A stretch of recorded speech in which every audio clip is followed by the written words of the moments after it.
This video is for those childcare services who have ever received a 1-star review. Now, I know how it feels. It's almost like a personal attack, right? But hold on, take a deep breath, because today we're going to talk about how to turn this around. We're going to do a deep dive on how to deal with honest negative Google reviews and ultimately turn them into an opportunity.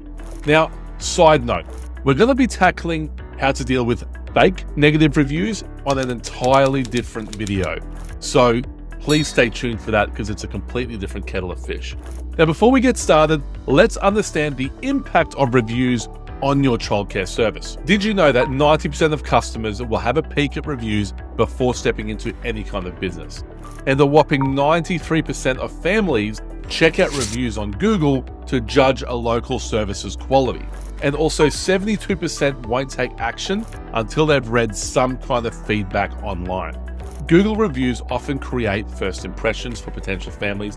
It shapes their perceptions, and it ultimately influences their decisions as well. While 5 stars and praise is fabulous, criticism and 1-star reviews is not the end. It's actually a hidden opportunity. So let's dive into not just how we can manage this negative feedback, but also how we can transform this negative into a positive. Step 1, make sure you respond promptly to any review, but especially the 1-star negative reviews. You see, a swift reply not only shows that you care and that you are listening, but it can also mend fences while the issue is still fresh in their mind. And statistically, people are more likely to respond to a solution if you do it in a quick and efficient manner. Step 2, keep it professional. No matter how tempting it is to lash out, don't take it personally. Remember, your response paints a picture for other potential families who will eventually read these reviews. Picture yourself as the cool, collected provider who listens and improves, even if deep down you would like the response to be something along the lines of, "F you go mind your own business and somewhere else, you actual." So refrain from taking it to heart. It will pay off in the long run. Step 3, understand and investigate. Look, if a review points out a specific issue, do a deep dive. Dig deep and find out what went wrong. Own up to any mistakes and clearly communicate any corrective steps that you've either taken or are planning to take to solve this particular issue. Transparency is always key. And what that does is it shows 2 very crucial things to other people who might be reading the reviews. 1, it shows that you value feedback, and 2, it shows that you're committed to the excellence of your service. And most importantly, to sum it all up, that shows that you're listening. And that's very important to potential families enrolling their child. Step 4, apologize smartly.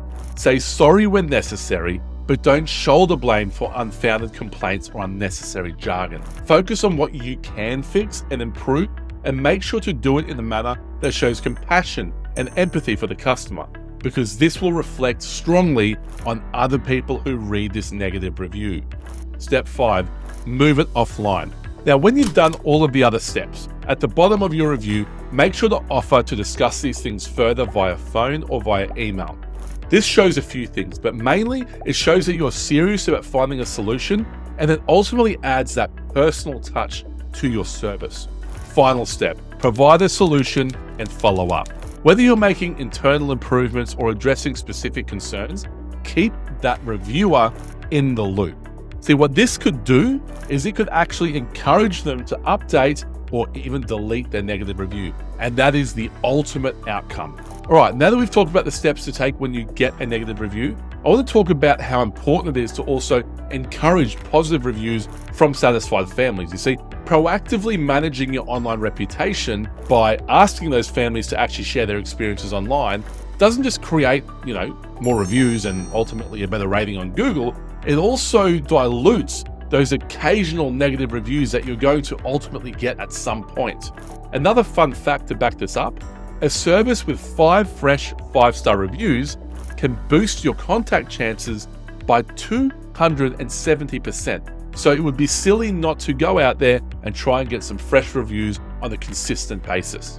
Now, in conclusion, navigating both positive and negative reviews are important. They demand patience, they demand empathy and ultimately an active approach. So I thank you for joining us today. I really hope you've been able to take something from this. If you'd like more info, make sure to subscribe to any of our channels on whatever platform you are watching this on. And also make sure to check out our blog about this topic on our website for real response examples on negative reviews for some inspiration. Now, until next time, my name is Martin from Enrolment Boost, and thank you so much for watching.